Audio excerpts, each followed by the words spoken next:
welcome to Anchor Network, where you get updates of things happening around you and things you would like to know. I appreciate everyone who has subscribed to this channel and those who are yet to subscribe. And if you have not subscribed, what are you waiting for? Click the red button and also click the bell icon so that you'll be notified anytime we publish any news. This time around, we have wonderful news for you that you'll be glad that you are aware of. Stay tuned. Constitutional lawyer and human rights activist Chief Mike Ozekome has stated that President Muhammadu Buhari executive order on withdrawal of licenses guns of Nigerians is aimed at curtailing the self-determination aspiration of Ipob, even as he noted that it exposes innocent Nigerians to the murderous activities of S-men, kidnappers and Boko Haram terrorists.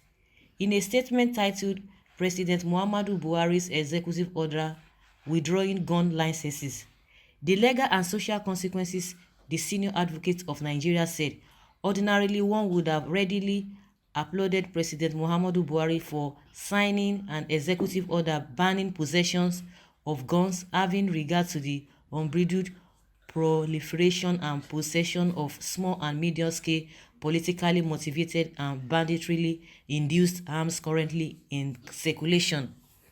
However, Buhari's sectionalistic perception of governance from the opaque prism of ethnicity and religious nonsense do not give one such euphoric comforts of nationalistically induced decisions. It seems to me a panicky measure meant to forestall the threat by Niger Delta militants to declare their republic by 1st of June and also for the now historic struggle of Ipob for self-determination. Whatever be his reasons, the president and his handlers appeared to have lost the larger picture of the citizens' right to life and self-defense. Section 33 of the 1999 Constitution provides for the right to life. Section 258 of the Criminal Code, which operates in the southern part of Nigeria, and Section 59 to 60 of the Penal Code that operates in the north, all guarantee the right to self-defense and the defense of one's property. What the executive order has unwittingly done is to leave honest and innocent Nigerians most vulnerable to the unrestrained, murderous and bloodletting activities of murderers, herdsmen, terrorists, armed robbers and kidnappers. People may now decide to possess these arms illegally and under cover as guerrilla tactics, since even a legitimate license cannot guarantee same, after thorough screening by law enforcement agencies. After all, self-preservation is the first law of nature. The executive order is also gravely flawed in the sense that those known and notorious to illegally possess these same arms, like S-men, were not even named at all. There now appear to be two sets of laws for Nigerians. Recall that the same government had incredibly set up a special radio network station for this over-pampered set of superior Nigerians. No thought was given to the equally illiterate Nigerians of those communities whose wives are daily raped in their homes, children murdered in cold blood, farmlands invaded, crops eaten, and such farms then set ablaze. I always wonder who advises Mr. President, but as Harry Truman once declared, "Buck stops here." The whole thing has been confusing, the executive order and the constitution. That is when lawyers come in and they all been going back and forth that the constitution has to override the executive order, in as much even the executive order is so powerful. But there's something that people tend to react to when it comes to the president, because before now, most of the thing he does is just like people are always suspecting him, even if he has good intentions on some things. But because of the way he has behaved in the past, or most of his decisions, people try to suspect him that it's like he's not doing most of the thing out of goodwill, that is really so tribalistic. And we have all the evidence before us, so it's not something that you need to blame somebody if they really try to attack whatever he does. Because when you see things that's happening, you will see that most of the time, as human being, it's like this man is really up to something, And that's why every now and then there's always agitation, or there is always controversy or back and forth on most of the decisions he take. And that's why they are like asking that who are the people advising him. And the questions people do ask most of the time is that when you have the likes of the vice president, Yemi Osinbajo, you have Issei Sage, Keyamo, and numerous sons working with the president.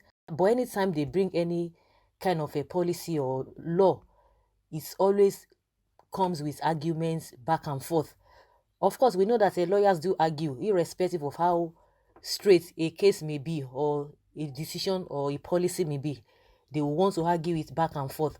But because of the style of a Mr. President, everybody tends to suspect him at every given time. From experience, he has displayed a lot of biasness. He has displayed a lot of nepotism and tribalism, which is not good for the country. And that is why there is no unity in the country. There is no harmony. Nigerians have been divided more than ever before. And that's why he's been having problem with a lot of people. It's not out of hatred. Like now, if you withdraw gun from people that really legally obtain it, and you say they should all return it, of what benefit is it? Would they not be able to defend themselves in the times of, when they are being attacked? So these things really have to be looked into. So they should be able to put everything in proper perspective that people will really understand. If someone like Mike Ozekome is coming out, to argue about this executive order, not being convinced by the president's executive order, it's cause for questioning and worries. That is why everybody is like, we have to defend ourselves, because these people that have really been causing havoc, causing mayhem to people's life, they have not been arrested. They have not been treated with higher hand. Just like a Mike Ozekome said, they've been pampering them. The other time they said they open a radio for them. Okay, the same question Mike Ozekome was asking was the same question that came to mind. I said, okay, what of all those smaller groups, minority groups? We have illiterates among them that do not even speak English, that cannot even understand, real English. How do you balance that situation?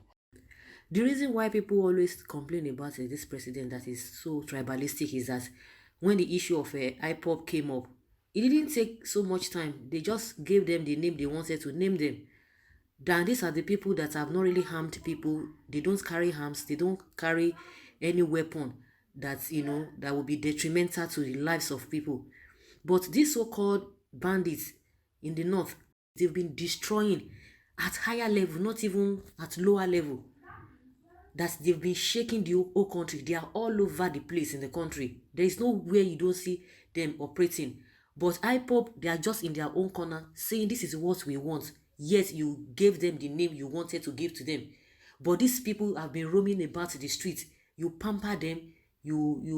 I have not even seen any way they've really arrested them or they've treated them with iron hand. The highest thing you see them, even if they arrest them, they will tell you that they've repented, and the next thing, they will be brought back into the society or be recruited into the army. So how do you expect people to take the word of the president when it comes to this issue? Everybody will start interpreting it the way they see it. For a good leader, you will want to do something that even the whole country, even your enemies will wow, they will stand still that this thing that you have done, because of this thing you have done, no matter how we criticize you in the past, but for this one that you have done, we need to stand by you. Why can't this man try to impress Nigerians? It's all about pain, it's all about agony, people complaining, frustration all over the place. And to him, he's doing the right thing. To him, he's doing well. And the people around him, they are all psychophants. I don't think they can speak to him, because from what we can see, it's like they're all afraid of him. They are all afraid of him. Or they are just trying to tell him what he wants to hear by getting favor from him.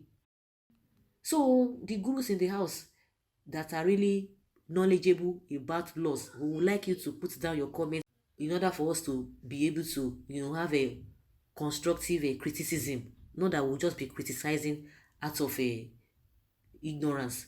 Thank you very much. Bye.